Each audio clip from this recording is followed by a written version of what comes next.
Good evening or good morning, wherever you are in the world. I'm Regina Yao. I'm the founder and president of the Pixel Project, and I'm moderating the 12th and final Google Hangout session of the fourth fall edition of our Read for Pixels campaign.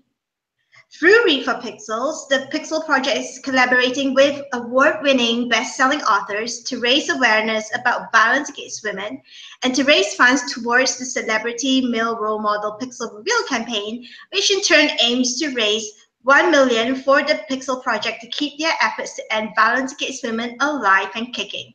We'll be telling you more about the Read for Pixels fundraiser, which has lots and lots and lots and lots of exclusive author goodies a little later in this session.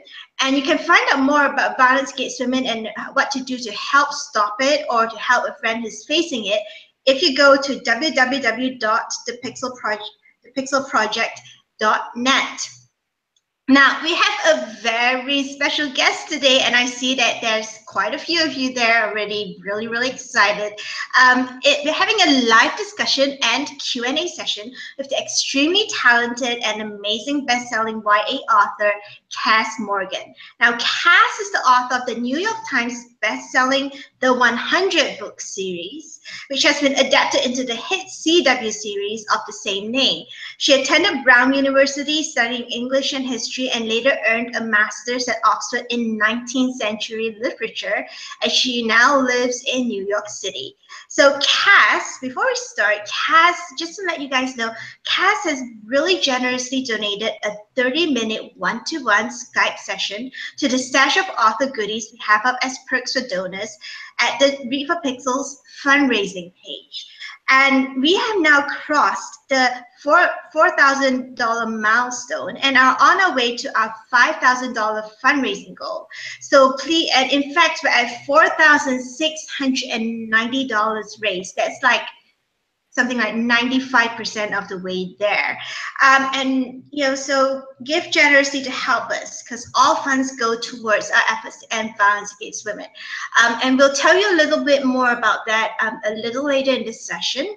I'm going to put Kass on now, guys. And she's going to do a reading. But before I put Kass on, just a little content warning that Kass is going to be reading from the third book. She's going to be reading a scene that has violence against women in it. So it's has something like a little bit like sexual assault, harassment crossing into assault. So if you're a survivor, you might want to go off and grab a coffee for the next 5 minutes or so. While Kass does the reading, it's up to you. We know some people get triggered. So if you want to go off and grab something to drink, you come back, grab a snack, come back, that's fine. We'll be starting the discussion and the Q&A session in about 5 minutes or so. I think that's how long the passage will take for Kass to read. So I'm going to put Kass on now. Welcome, everybody, if you just joined us. Thank you for joining us today. And Kass, welcome. Hi, Regina. I'm so happy to be here. It's so awesome to have you. Everybody's really excited. So let's get started with the reading. Absolutely. So today I'm going to be reading a scene from The 100, Book 3, Homecoming. And as Regina said, it features a scene that is going to spark our great conversation about violence against women and how to work together to stop it. So again, it has some content in it, but I'm hoping it's going to initiate some great discussions. And then afterwards, I'm going to answer any questions you have related to the Read for Pixels campaign or just about the books or the show or anything you want to talk about. So I'm delighted to be here with you all. So Book 3 takes place after the 100 kids who are sent from space to Earth have already landed and have built a community for themselves. And a new ship from the colony has just landed. And the main character, Clark, has just seen someone she recognizes. And it triggers a flashback from her time back on the ship when she's living in space and training to be a doctor. So the scene I'm going to read is a flashback. Clark had to force herself not to break into a jog as she walked swiftly down the corridor towards the medical center. She was nearly 20 minutes late for her round shadowing Dr. Lahiri, but the punishment for hazardous behavior was even harsher than for tardiness. Being late meant that she was in trouble with her supervisor. Breaking one of the ship's rules meant facing the council. It was rare for guards to write someone up for running, but the boy who'd been patrolling the medical center recently had quickly gained a reputation for being a power-tripping bully. Clark turned the corner and groaned. She'd hoped to slip into the medical center unnoticed, but Scott was standing in front of the checkpoint. His back was to her, but she recognized his broad shoulders and slightly greasy blonde hair that always looked to be longer than was typically allowed by guard regulations. Clark could tell he was in the middle of some kind of confrontation, but only as she drew closer did she realize he was holding a woman by her wrists. He had them pinched together behind her back.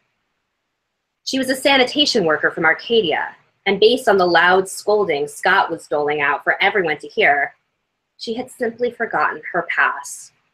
Most guards would have let her off with a warning, but not Scott, who was making a big show of slapping restraints on her wrists.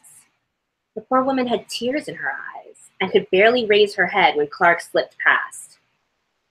Indignation and disgust curled in Clark's stomach, but she didn't dare look back. She stood nothing to gain by intervening. If she tried to get in the middle, Scott would probably threaten the woman with even more severe repercussions, just to prove his power to Clark.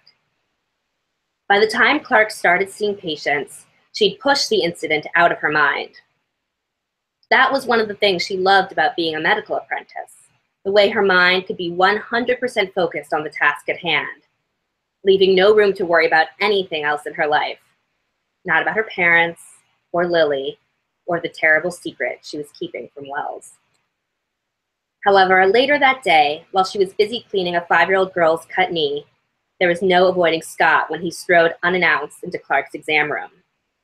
"What do you want?" Clark asked, not bothering to hide her irritation.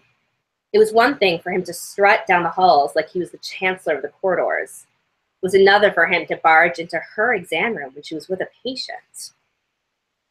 He waved a bruised and swollen finger in front of Clark's face and smirked. "You won't believe it, but that bitch actually bit me when I was cuffing her." "Watch your language, please," Clark hissed, shooting a glance at the little girl staring at Scott wide-eyed from the exam table. He laughed unpleasantly. "I'm sure she's heard worse. She looks like a Waldenite." Clark narrowed her eyes. "Aren't you a Waldenite?" she asked, doing her best impression of Glass and her snooty friends. He ignored the jab and took one step closer. "I'm in need of your services, doctor," he said in a voice that somehow managed to be both mocking and vaguely threatening. "If you'll just take a seat outside, I can look at that for you after I'm done with Cressida here." "Sure, little Cressida," he tilted his head in the girl's direction, "would understand that a member of the guard suffered a painful injury while subduing a threat to the Gaia doctrine this morning, and that I'm in a hurry to get back to my work protecting the ship." Clark fought the urge to roll her eyes. She just managed to keep her expression neutral while she sprayed a skin regenerator on Cressida's knee, gently affixed a bandage over it, and patted the girl on the leg. "You're all set. Just keep it clean and dry until tomorrow, okay?" Cressida nodded and hopped down from the table, running out the door to her mother, who waited just outside. Clark turned to Scott and held out her hand. He placed his wrist in her palm and winced as she uncurled his swollen finger. "You're going to need to see an actual doctor for this," she said, releasing her hold and stepping back.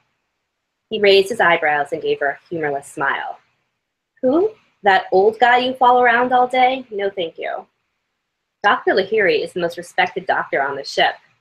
"Yeah, well, he's not the one who I want checking out my other injury." "What are you talking about?"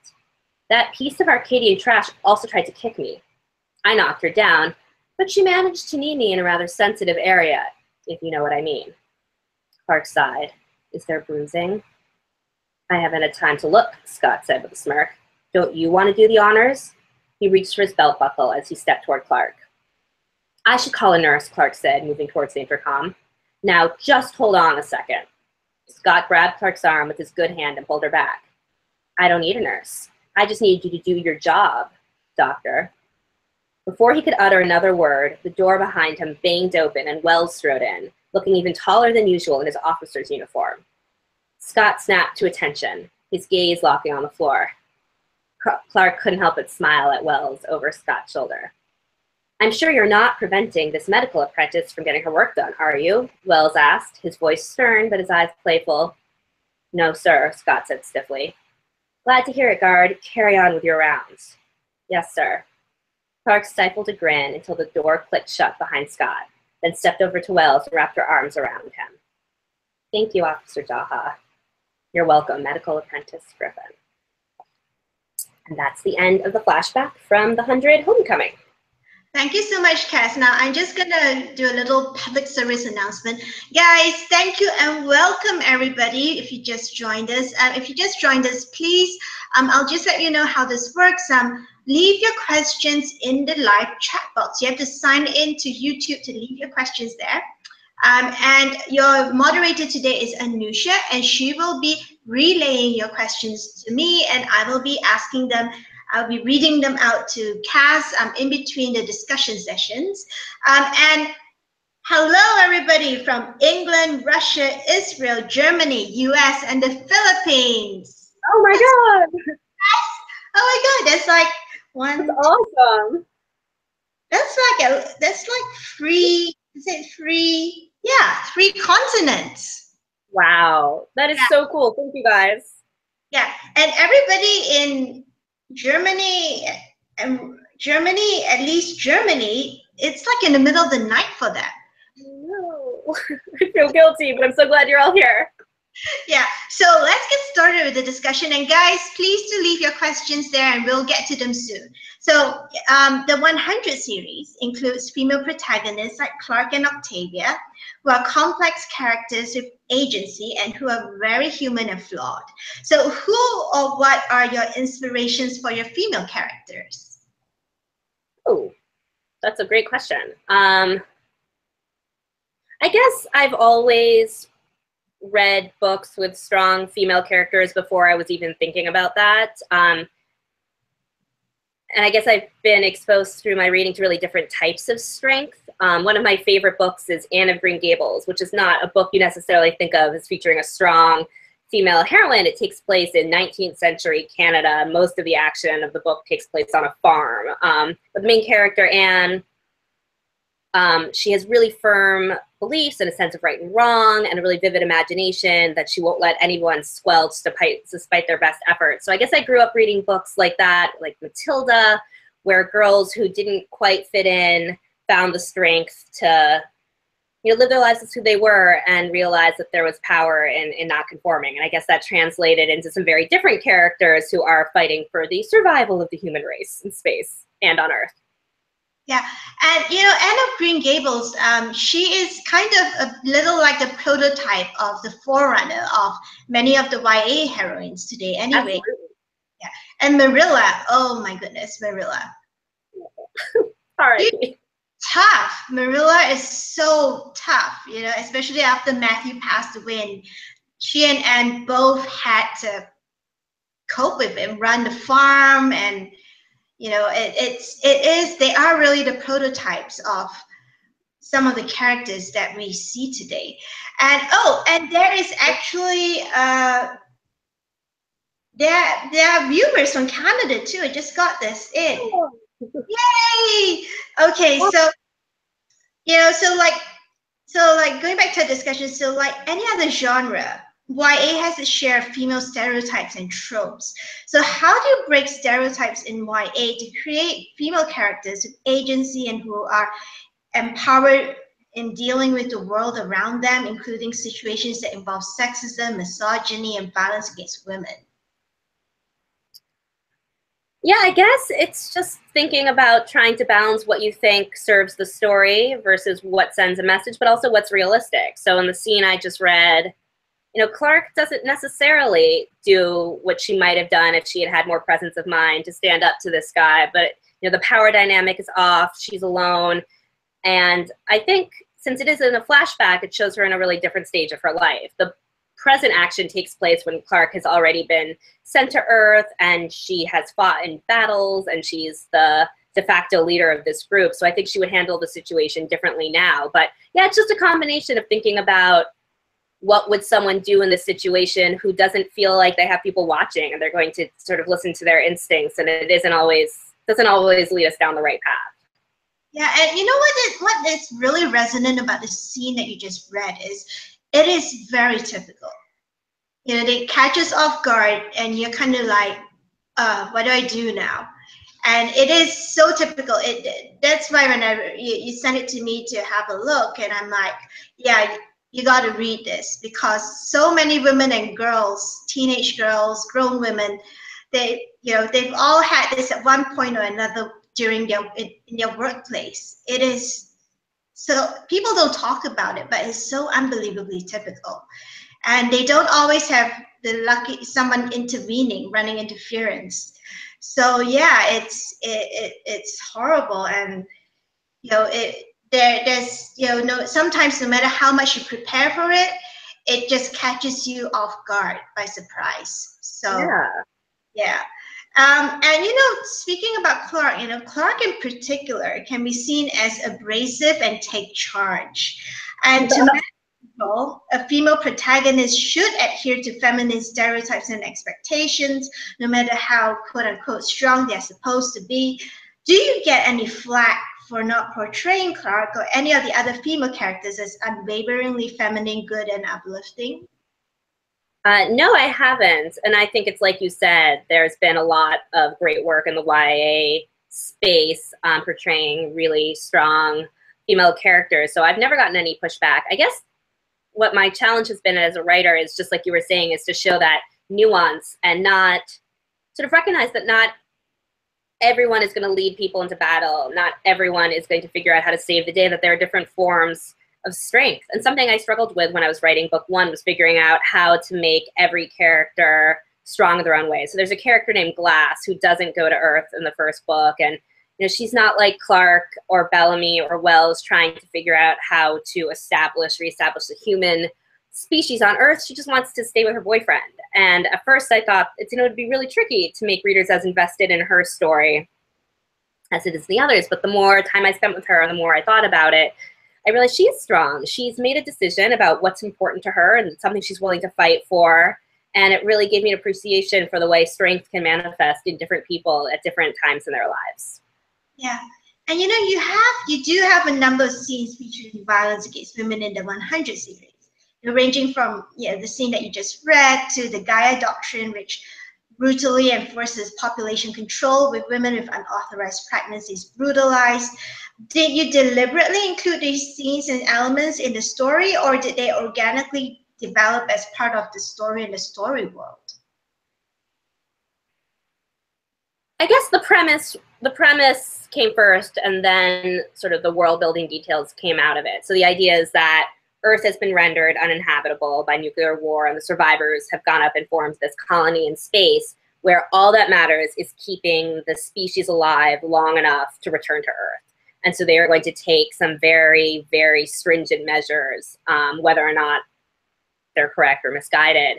So that's where it came out of. But it's sort of interesting that I didn't think about exploring themes of violence against women, but once I thought, what would happen in this intense, high-pressure situation where resources were scarce, that's sort of where my mind went. And I guess that's because I've spent so much time thinking about history and sort of the current political situation, and it seems like that's what happens in moments of intense pressure.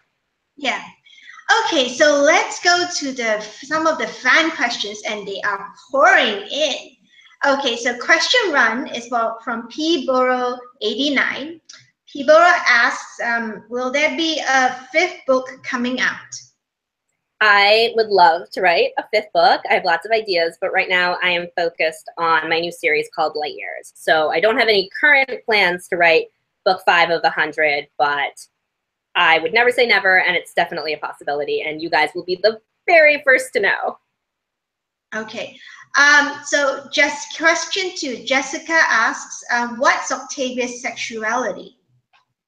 Oh, great question. So the 100 takes place hundreds of years in the future, where it doesn't feel, in my mind, that people would use the same labels. And they have lots of things to worry about, but defining their sexuality didn't seem to be one of them. So I don't know. She has a girlfriend in the 4th book. So she's definitely queer. She's been attracted to men in the past, I think. I haven't thought that clearly about her backstory. But yeah, she's so far, the way book 4 ends, she has a girlfriend named Anna who she's really happy with, and it was really fun introducing that relationship. And I wish them a long and happy future together. Okay, so this is not a question, but it's just a greeting. Diane Narcissi from the Zach McGowan's fan club says hi. Oh, hello! And the next question, Ryan C. Kass asks, why is the show so different from the book? Because there were very talented people who adapted it, and they had the freedom to do whatever they wanted to tell the story that worked best for television. And I think they did an incredible job. And that meant changing the characters, adding characters, removing characters, adding different types of conflict, and they just went down their own road. So I'm not involved with the show. I love watching as a fan, and I think they made some incredible choices in order to make a really compelling, interesting, and exciting TV show. Okay. So question 4 from the fans, Ronnie Oren says, how does casting Clark is dealing with the show? I'm going to paraphrase this. So what does Kass think of how Clark is dealing with the showrunner's decision to present the Sky people as colonists and the Grounders as savages, which displays quite a bit of xenophobia? I can't speak to that because, Show Clark is not my creation. She's not my character. So I really can't, I don't know what she was thinking. So unfortunately, that isn't something I can speak to. But I think it raises some really interesting questions. And I think we might have been talking on Twitter the other day, and I just love the conversation we're having. I hope people continue to have these conversations, but it is not something I can speak to. Okay, and one more question before, just a couple more related questions before we go back to the discussion. So Tatiana Dimitrova says, do you know about Lexa's spinoff? It's one word, Lexa's spinoff. And would you support this project? And there are a few people asking for a Lexa spinoff and if Kass would write it. So Lexa is not a character in the books, so I would not be involved, and I don't get to make any decisions in terms of creating new TV shows or spinoffs. So right now I'm speaking only as a fan. As a fan, of course, I would love that. Lexa's an amazing character. I would be the first person to watch it, but I don't get to make these decisions, and I don't have any pull, but I think it would be incredible, and I'm glad you guys are rooting for it.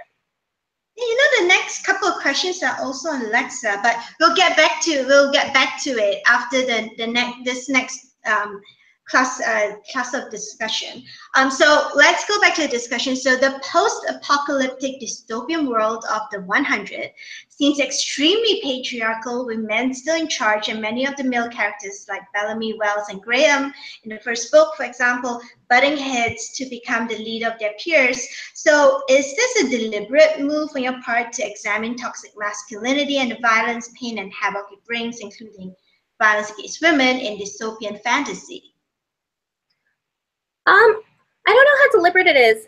Sort of like I was saying before, I think when people are under pressure, when they feel like their lives are at stake, I think it can bring out the worst in people, and it can bring out this toxic masculinity, like you said, and it sort of reduces us to sort of the worst elements. And what I really wanted to explore about the 100 is what happens when teenagers are in charge, when people who aren't as set in their ways, who haven't accepted that this is the way society works, who have the chance to do something different. So, it starts out with all of these boys sort of swaggering, posturing, but, eventually they start to listen to the girls who have a lot of great ideas about how this society should work.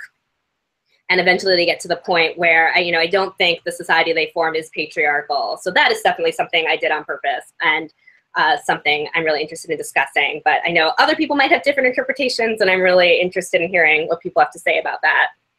Okay, so many people in the anti-violence against movement say that male violence is the main, if not the root cause of violence against women and violence in general. So how do you think stories like yours can help move this conversation forward in a constructive way, like science fiction and fantasy, and YA stories? How do you think they can help move this conversation forward? Well, that's a really great question. I think it's about, showing different forms of strength and agency. You know, sometimes it's physical strength. Sometimes women can be empowered by working together, by, you know, being allies for each other. And I sort of, what I like about science fiction is that when I talk about the difference between dystopian and sci-fi, I feel like dystopian just sort of explores how the world ends. It's sort of a warning, and sci-fi is about what happens afterwards, and it's much more hopeful. And so I think the role of sci-fi is just to spark people's imaginations and get them to sort of wonder what's possible and imagine a future that's different with different values than what they see around them, and just sort of try to think, you know, what is possible and what can I do to help create a society that might mirror that today instead of in the future. Mm-hmm. Okay, so let's go back to the fan questions. They are piling in. Okay, so here we go. So Alicia C says, Alicia C Hope says, hey Kass, thanks for doing this. Lexa is not a character originally from your book. What's your take on Lexa becoming such a phenomenon in herself? Oh man. So I was a big fan of the character as a fan of the show, because she's not in the books, but I love that they introduced her. And I think she's a fascinating character. I love her relationship with Clark. I thought it was inspiring and complicated and sexy, and I was really sad when she died. But I think what it did was show how important it is to have representation of all sorts of relationships on TV. It's something that I've thought about, but I don't think I understood until the outcry over Lexa's death how meaningful and how important it was. And it just really challenges creators, you know, myself included, to do better. It made me realize that, you know, I need to do a better job showing different types of relationships in my books, because there are people who aren't seeing themselves reflected in the media.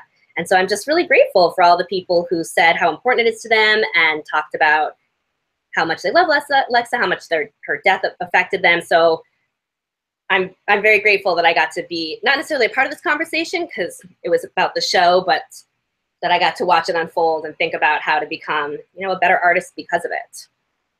Okay, so one more Lexa question before we move to other. You know, we need to sort of mix things up here. So one more Lexa question. So this is from Lexa for Life. She says, how do she or he says, how do you think would be the best way to reverse the BYG trope in the show in bringing Lexa back? I can't speak to that. I'm not a television writer. I have no idea how it would be possible to bring her back or what would be appropriate to that story. But I think it's, you know, everyone's made their voices heard, and it's wonderful. And I think creators and writers and showrunners are listening. And I think it's the impact, you're going to see the impact. And I think people are going to treat, I think they're going to treat gay relationships on television and in movies and in books differently. And so we just appreciate everything everyone's been doing to challenge us to do better. Okay, so next, Heather Marie says, do you wish they would have added more characters from the book like Glass? No, I sort of liked having a few characters that were just in the books so people weren't constantly comparing, you know, book Glass to TV Glass. So I was sort of happy to have a few that were just in the books.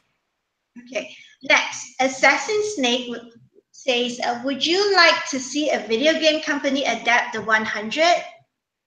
Yeah, that would be awesome. I don't control the rights to that stuff, so it wouldn't be my decision, but I would definitely be a fan. That would be fun though, if they adapted it. Cool. Yeah, it'd be like, who's gonna survive? It's like Survivor. It'd be awesome and terrifying. Yeah. Okay, so next, Kanoko-sama says, who is your favorite character in the book? It's hard. It's like asking you to choose your favorite child. But I think I had the most fun writing Bellamy. I like his sort of swaggery confidence, but that sort of covered up some real powerful feelings. And he loves his sister so much, and he's so impulsive. He's sort of the opposite of me in that regard. I think about things too much, and I liked Bellamy sort of doing whatever feels right in the moment, whether it gets him into trouble or not. Yeah. And Lily Keegan says, and this is sort of like a natural extension to the Kanoko's question. Lily Keegan says, what character do you relate to the most? I relate to all of them. Like, there's definitely a piece of me in all of them. I think maybe Wells, in terms of he's so weighed down by other people's expectations and doing what he thinks other people expect him to do. And Clark has that as well. She is always putting the needs of others before herself. And I think that's a great quality, and it's something I want to do more of. But I also wish I had a little bit more Bellamy, sort of living in the moment and not always worried about living up to other people's expectations. Yeah, that is really true. So many people, so many people think, oh, I really have to, and they get so stressed. But hopefully, as we all get older, we start settling into ourselves and our own expectations. Bellamy always seems, even when he has moments of self-doubt, he always seems like he knows himself. Like, yeah, absolutely. At the core, and he doesn't waver from it, no matter how strange or how horrible things get. It's really, really, it's interesting. Now, one more question before we go back to the discussion. So this question is from Diane Narcisi. She says, question, biggest disappointment in the TV adaptation of your book? Any disappointments? No, I can't really think of anything, just because there's nothing that in the books I was really wedded to seeing played out on screen. And the writers and the showrunner are so incredible about adapting what works best for them and coming up with new stuff. I guess my only disappointment is that when I visited the set, I didn't get to be a grounder on horseback, because I think I would have done a really good job. Yeah. All right, so let's move on to the next round of discussion, because there are actually also you guys are watching this. You're so prescient. There's so many questions that relate to the discussion we're having. So let's talk about women and girls in books and wider pop culture. There's been an influx of capable female characters in fantasy and young adult genres. Did this influence you when you created your female characters? And do you think this is a trend, or just a trend that's going to die off, or a bellwether of slow but permanent change? I don't see strong female characters as a trend at all. I just see it as reflecting reality. Women are strong, girls are strong, and strength takes lots of different forms. And so I think it's showing that writers feel free to break free of these stereotypes that have limited storytelling for so long. So I definitely see it as something that's going to continue in the future. Yeah, and like for Ilona Andrews, we had Ilona Andrews on a couple of weeks back. And they were talking, they said something that struck me at the time, and it still stays with me. And they said that they've observed that their male characters can get up to all sorts of mischief, do all sorts of horrible things, and the reader will forgive the male character. But the female character, it's a tougher sell.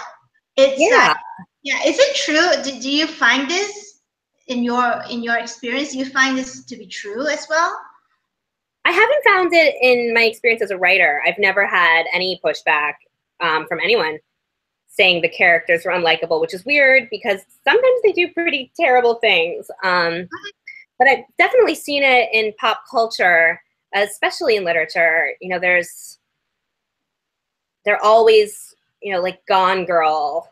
They talk about, this unlikable female protagonist who, granted, spoiler alert, is a murderer, but before you even know that, people complain that she's self-centered and manipulative. And if it were a male character, they never would have thought twice about that. So there is some really gendered language used when discussing fictional characters. And I think it's great that we're talking about it. But luckily, YA doesn't seem to be focused on that. I think younger readers are just sort of accepting of the fact that girls are humans, just like boys. And sometimes they act honorably and sometimes they act selfishly, just like we all do. Yeah, and and there's not so much of an uproar if it's LGBTQIA as well. And young adults leading the way with that. It's leading the way, and kids are like, yeah, so they're people, right? So we're just it doesn't matter about the race or gender, but it still happens, I think, but it's less than, you know, say a fandom that has more adult readers in it. Absolutely, and it's been wonderful. It's just why it's been at the forefront of so many important issues, and I'm glad that the readers and the writers continue to be trailblazers.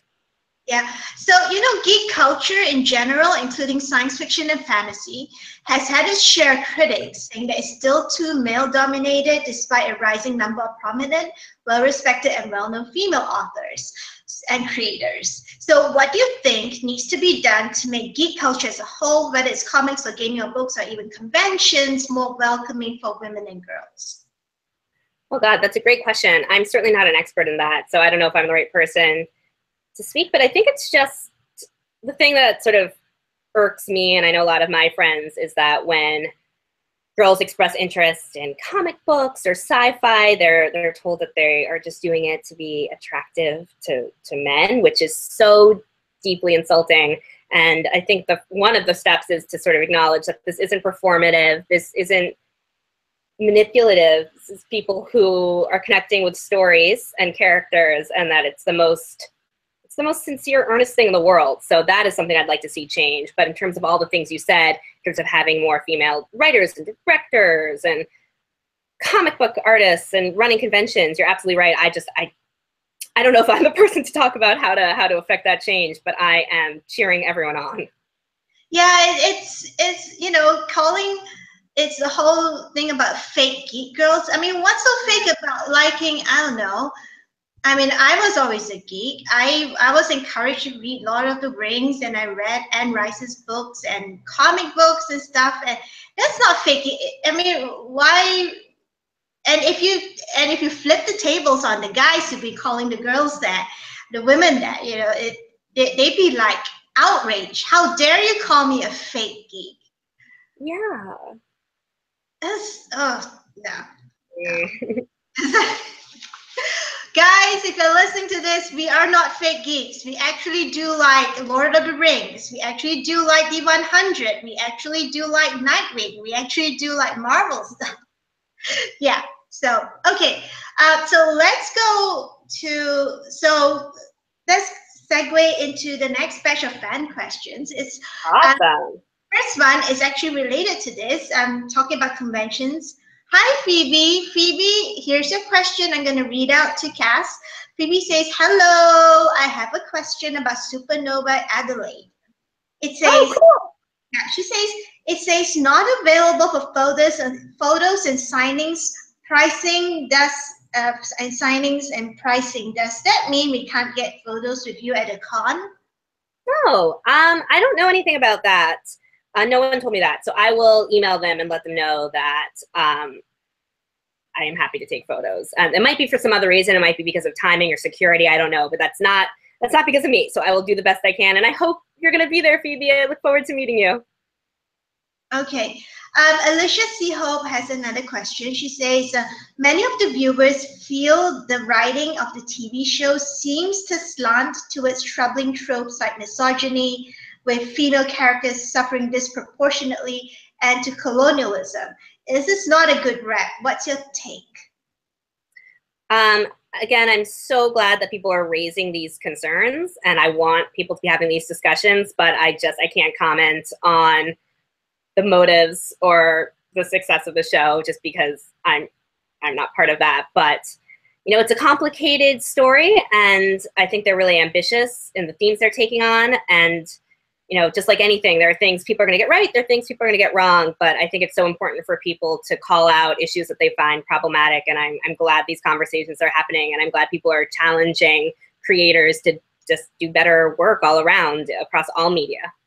Yeah, and you know, Alicia, this is also why we have the Pixel Project runs. One of our programs is to Read for Pixels, because we are having these conversations like we are now.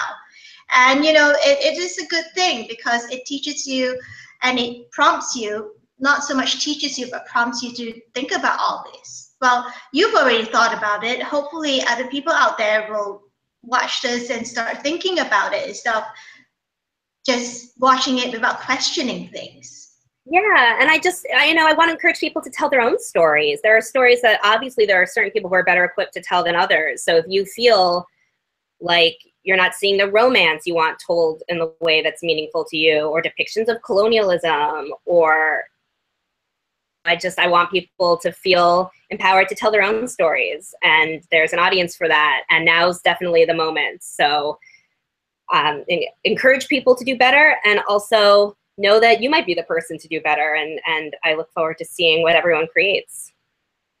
Yeah, and I'm going to paraphrase Maya Angelou now. I think it's Maya Angelou, or is it, there's an author, I can't remember her name offhand, but she said, like, write the stories you want to read. Yeah. If it hasn't been written yet, write it. Someone's got to. It's Absolutely. not Maya Angelou, it's someone else. I can't remember her name offhand, but I remember that quote. Okay, so yeah. right. So next question, Lily Keegan asks, can you tell us anything about the relationships after your books ended? Like, did they have kids and stuff like that? Ooh, I don't know. I haven't thought too much about it, because if I do write a book 5, I want to stay focused on sort of the next immediate stage of their life. But, well, major spoiler alert. So if you haven't read book 4 and you don't want to know what happens, just cover your ears for a few seconds. At the end of book 4, Bellamy does propose to Clark, so they are getting married unless anything happens. We know that the world does not treat those two very kindly, and who knows, but right now they're engaged, and I would absolutely imagine they would have kids, because they're really excited to be part of this group of people who are going to reform the human species on Earth, and I think having kids is a part of that. And not for everyone necessarily, but I think, yes. So if I had to guess, I would say Bellamy and Clark would definitely have kids. Okay. And Ryan, Clark, not necessarily anyone else. This is just the book characters. Okay. So Ryan C has a question. What inspired you to write the books? So I've always loved sci-fi. I've always read a lot. I've always sort of imagined stories taking place in that space. And then it's actually my editor who came up with the idea for the 100. She had just a few sentences. What if there are no more humans on Earth? The survivors have gone up into this space colony, and they're waiting for Earth to be safe. And 100 kids with these dark secrets, these sort of juvenile delinquents, are sent to Earth to be the first people there in hundreds of years. And she asked me if that was something I might be interested in writing. And it just really got the wheels turning. And a few days later, I sent her, outlines and character sketches, and I was off running from there. So I was really grateful to her for that seed of an idea, and then really grateful for the freedom that she gave me to sort of turn it into to tell the story I wanted to tell. Yeah. Oh, there are a couple, before we go into the next, actually, we've been talking about storytelling. We've been in your answers. And actually, the next discussion class is on storytelling, But before we go to the next phase of the discussion, there are just a couple of remarks here for you from the audience. So Alicia C. Hope says, thanks, Kass, for being so understanding and open-minded about the outcry stemming from Lexa's death, and humility in wanting to be a better writer. Looking forward to your future works. Oh, thank you so much. I really appreciate that. And thank you for being patient with me and with other authors and having these really helpful discussions. It means the world. Okay. And Ronnie Oren says, please tell Kass we appreciate her answers about Lexa and Clexa. Oh, that's really nice. Thank you. I appreciate it. Okay, so let's move on to storytelling. So storytelling is a really important tool in helping introduce ideas and provide commentary on social issues like violence against women and human rights issues. So do you think it's important for influential authors such as yourself, who are read all over the world, to make a conscious effort to include characters and relationships in your stories that show readers the importance of respecting women as equals and as human beings? Absolutely. I think it's a responsibility, but I also think it's just telling. I don't think you can write a good book or tell a good story if you don't depict women as fully realized humans with strengths and flaws and agency. And yeah, so it's not necessarily, I mean, it's something that's important to me, but I don't even feel like it's an agenda, because every woman I've ever met has been someone who in a book would be called a strong female protagonist. So I think sort of that commitment to showcasing strong women and the commitment to rich, realistic storytelling are one and the same.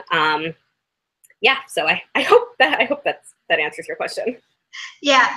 So, in your opinion, how can authors strike a balance in their storytelling between raising awareness about sexism and violence against women and telling an engaging story without being pedantic or preachy? Wow, that's a really great question.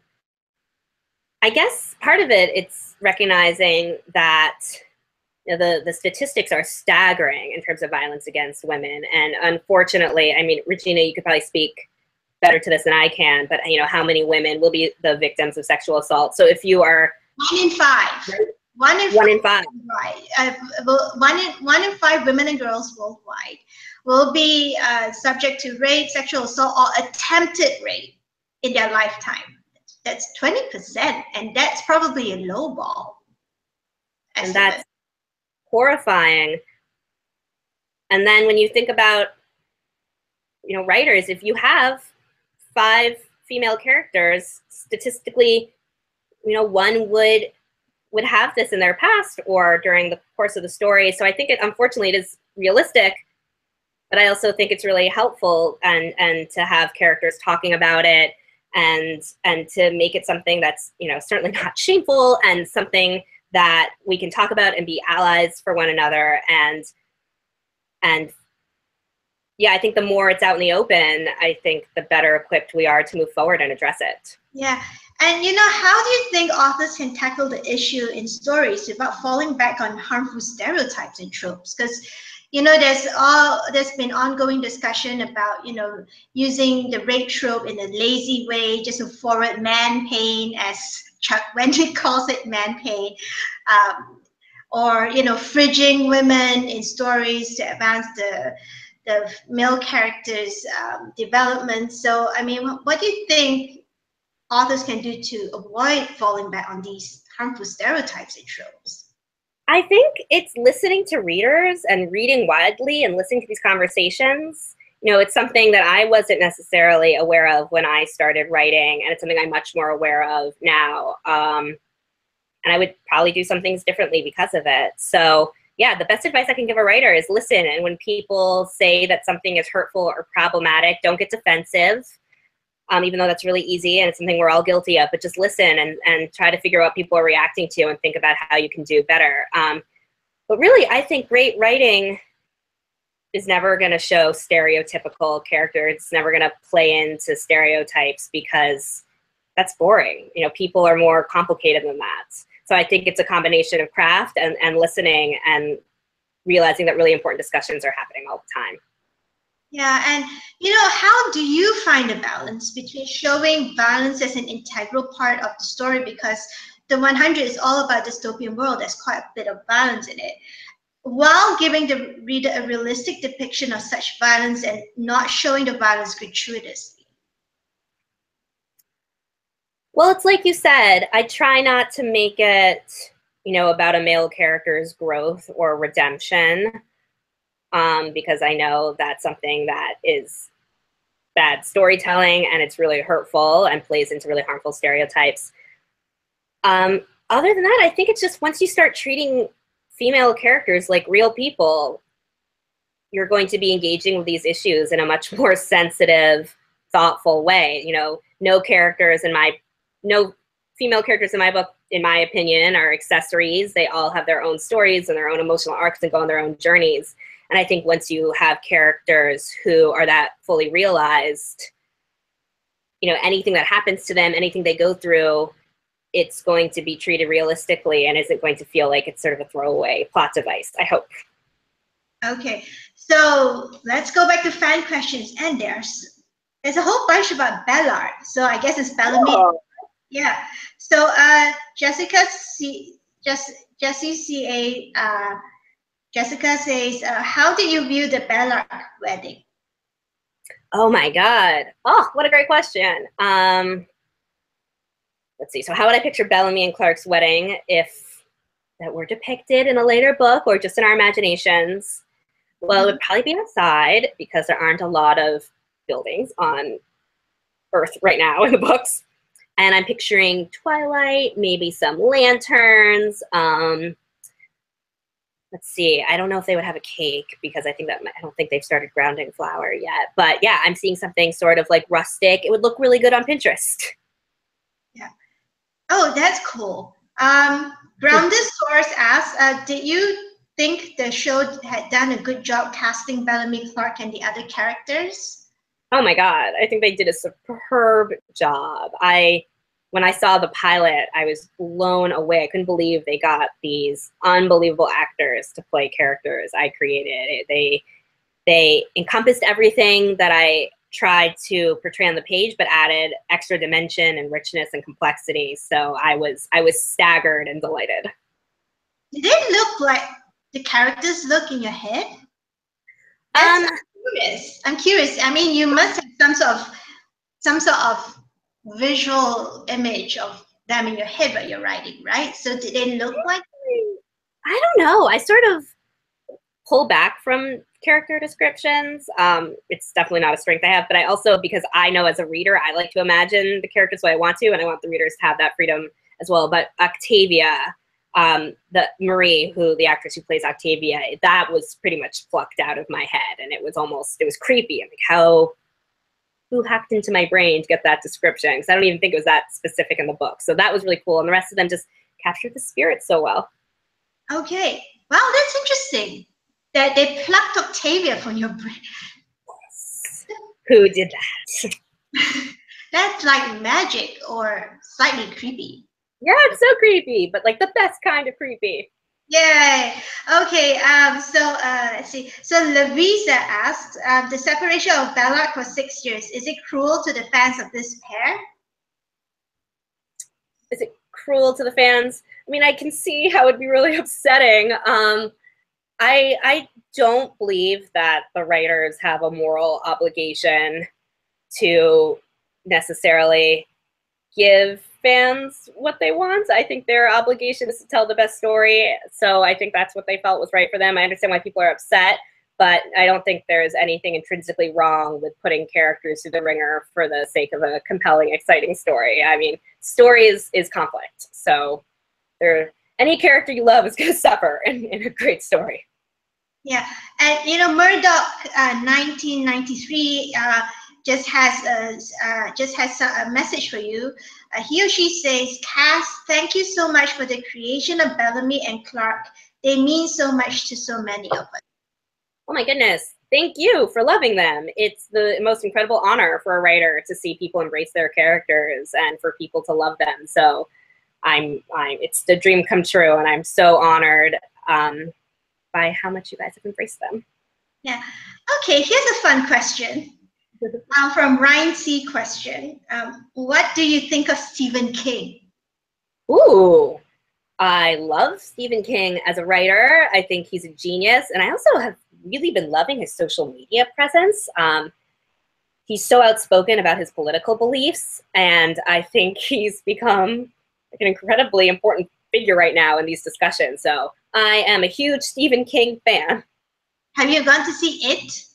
I haven't. I've been in my writing cave, but I just turned in a new draft of Lightyear, so now I'm going to catch up on all the movies and TV shows I've missed. So if you guys have recommendations for me, you should leave them in the comments or tell me on Twitter what should I do with my few weeks of freedom before I've got to start the next book. Well, I have a suggestion. Go see Atomic Blonde, or if it's still showing. Because you have like almost the same hair as her, except she's blonde. Oh, I've been meaning to say that, so thank you for the reminder, Regina. Yes, talk about strong female protagonists. I know, there's this, I'm not going to spoil it for you, but basically it's like how Bond would have been like if he was female. I love that. Okay, let's see. Lots more questions. Okay, here we go. Let's see. Lavisa has another fun question. What question about the book would you like to answer yourself, but you are never asked? Whoa, that's such a great question. You know, I can't actually think offhand. What have I been dying to answer? I don't know, so I'm going to do an easy one, which people do ask me occasionally. So this is not exactly your question, but sometimes I wish more people would ask where I got my characters' names because they're unusual, and the answer is the main characters are all named after famous science fiction writers, and a lot of readers have picked up on that. But it's famous science fiction writers. So Clark is named after Arthur C. Clarke. Wells is obviously named after H.G. Wells. Bellamy is Edward Bellamy. And Octavia is Octavia Butler. And they're just like little references to some classic sci-fi writers throughout the series. So I'm excited when people stumble across those. That's cool. So we'll have a few more fan questions and then we'll start wrapping up. But I know some of you, if you wanna have a longer chat than this with Kass, we do have something really special coming up. Please stay with us while we finish with the final few questions. So, okay, so Kanako Sama says, what relationship is your favorite one to write about? Like, I do love Bellamy and Clark, but I also loved Luke and Glass, and they gave me a roller coaster of emotion while reading the books. Oh, I'm so glad. I love Clark and Bellamy's banter and flirtation and how they can go from really playful and fun to fighting for each other's lives. I definitely love Luke and Glass. I think it's so romantic. But you know what relationship has started to become my favorite is actually Clark and Wells. So they are exes. They dated back up on the colony, and once they got to Earth, they were no longer together, and it actually took them a little while to reconcile, but then they became friends. And I love showing this relationship that two people who used to date, who had romantic involvement, can become real friends, and that there's something really special about creating a relationship with someone who knew you really well, but showing that transform into something, you know, even longer lasting. So I'm going to say Clark and Wells. Okay. So Ronnie Oren questions says, in the books, Octavia's in a relationship with a girl. So will you ever consider attending the Women Love Women Worldwide Convention, ClexaCon?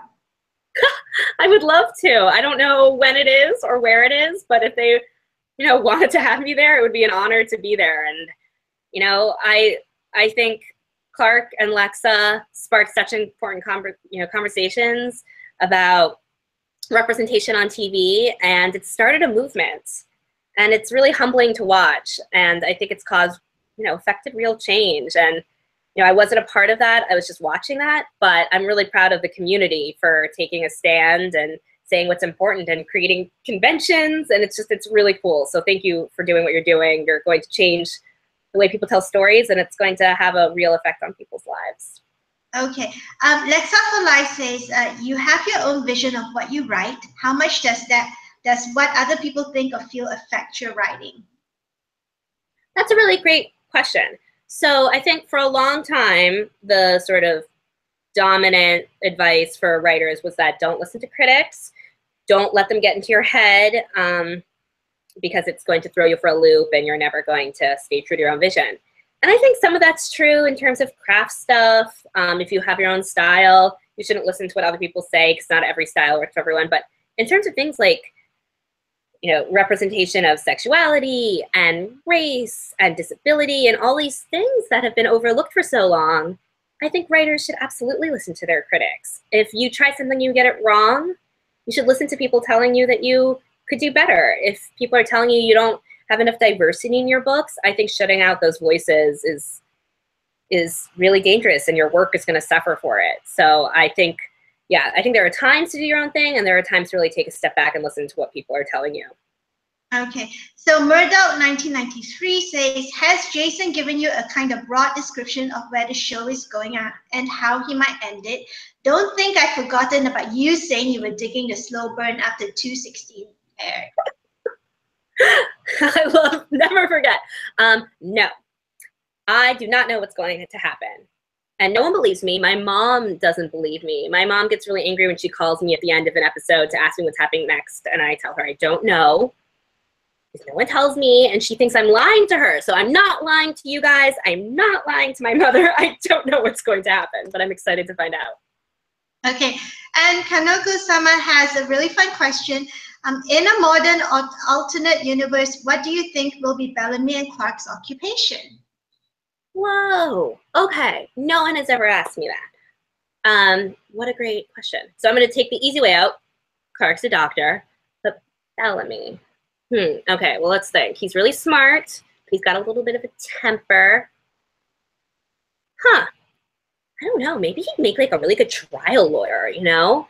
He like loves being the center of attention. He loves, you know, sort of showboating a little bit, but for a really good cause and standing up for what he believes in. So you know what?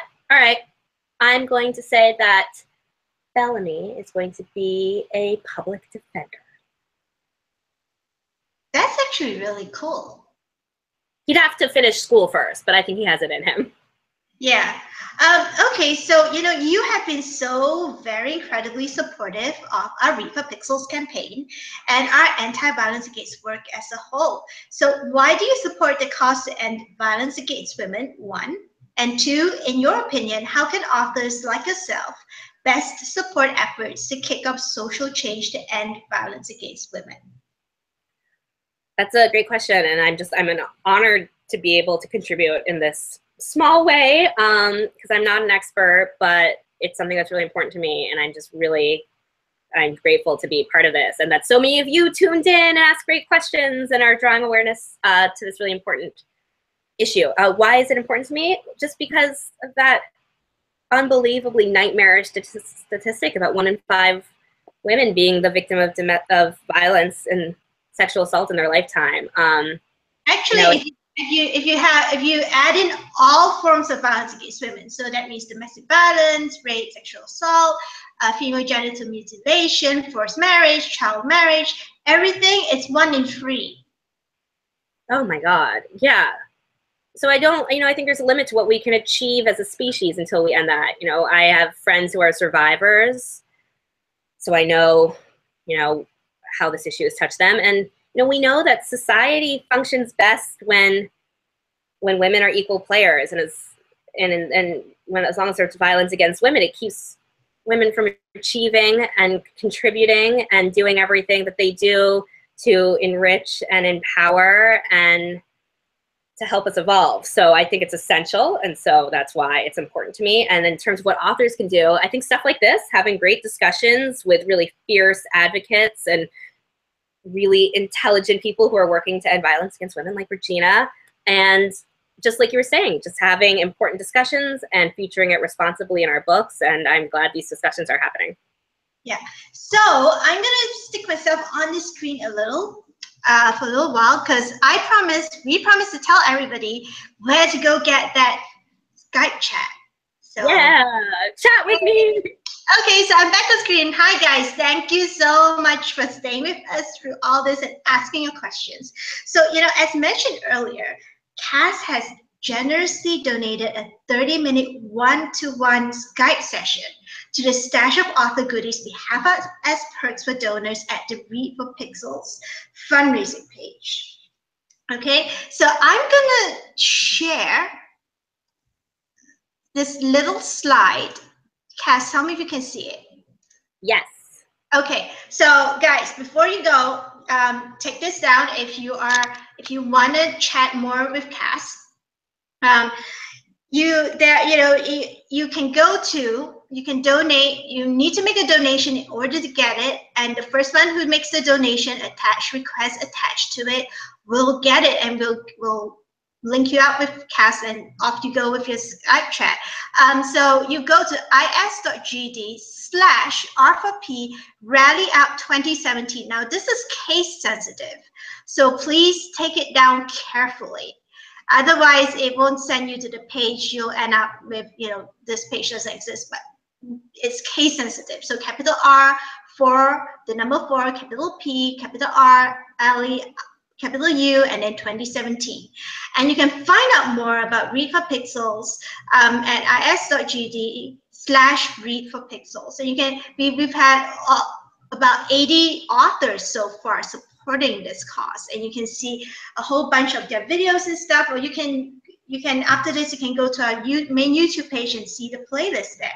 But yeah, but if you don't see, if someone else has snagged Kass's one-to-one Skype chat, there's still plenty of other goodies available from authors including Adrian Tchaikovsky, Jacqueline Carey, Charles DeLint, Jean-Marie Valentine, Karen Rose, and more. And we'll be releasing, and we've released the goodies in weekly batches. And right now we're at the tail end of the campaign. It's just 2 more weeks. It's still, the fundraiser is still open for 2 more weeks. We are aiming to get to $5,000 or past $5,000 in our fundraising, and we're at $4,690 now. So we need your help. We need your help to actually get there. Yeah, you can find out more about how to stop violence against women by visiting our page, our website at www.thepixelproject.net. There are lots of primers there if you're not familiar with the issue. There are lots of checklists for anyone. If you know someone who's suffering from domestic violence, for example, you can go to our website, go to resources and go download the checklist that will show you step by step what you need to do. Now, and once again, if you want to find out more about the Celebrity Male Role Model Pixel Reveal campaign, because male role models are really important in making sure that boys today become great men of the future who are not violent, who respect women and girls, go to reveal.thepixelproject.net to learn more about it. And, I'm going to put Kass on screen now. Now, Kass, do you have any announcements? Do you have anything coming up next? Yeah, I have a new book coming out in fall 2018 called Light Years. It's a brand new series set in a completely different universe from The 100, but I think you guys are going to really like it. It features strong female heroines who are at a battle sort of academy in space training to be fighter pilots, and there's romance and intrigue, and I can't wait to share it with you all soon. Yeah, so before we wrap up, there are just a couple of really sweet comments from the viewers. Kanako-sama says, "Thank you so much for writing the books and introducing us to these characters and answering all our questions." Big heart. And then Roddy Oren says, "Kass, your interview made my day. Thank you so much. Wish you have a great day." P Boro 89 says, "Thank you, Kass, for this has been a great listen and can't wait to see you back in England." Agnes Sorokin says, "Amazing interview, and I go now. I'll go to sleep happily now." Thank you, guys. That makes my day. I really appreciate everyone hanging out. I know it's really late where some of you are, so thank you for coming and joining this discussion and for supporting Read for Pixels. Yeah, and thank you guys, and have a good day or good night wherever you are in the world. And it's October now. It's going to be Halloween, so maybe you guys can go dress as Clark and Bellamy and Co. And yeah, have a great evening. And those of you in Germany and Russia and all those time zones, yeah, time to go back to bed. Bye, guys. Next year, our next Read for Pixels campaign. Thank you so much. Thank you.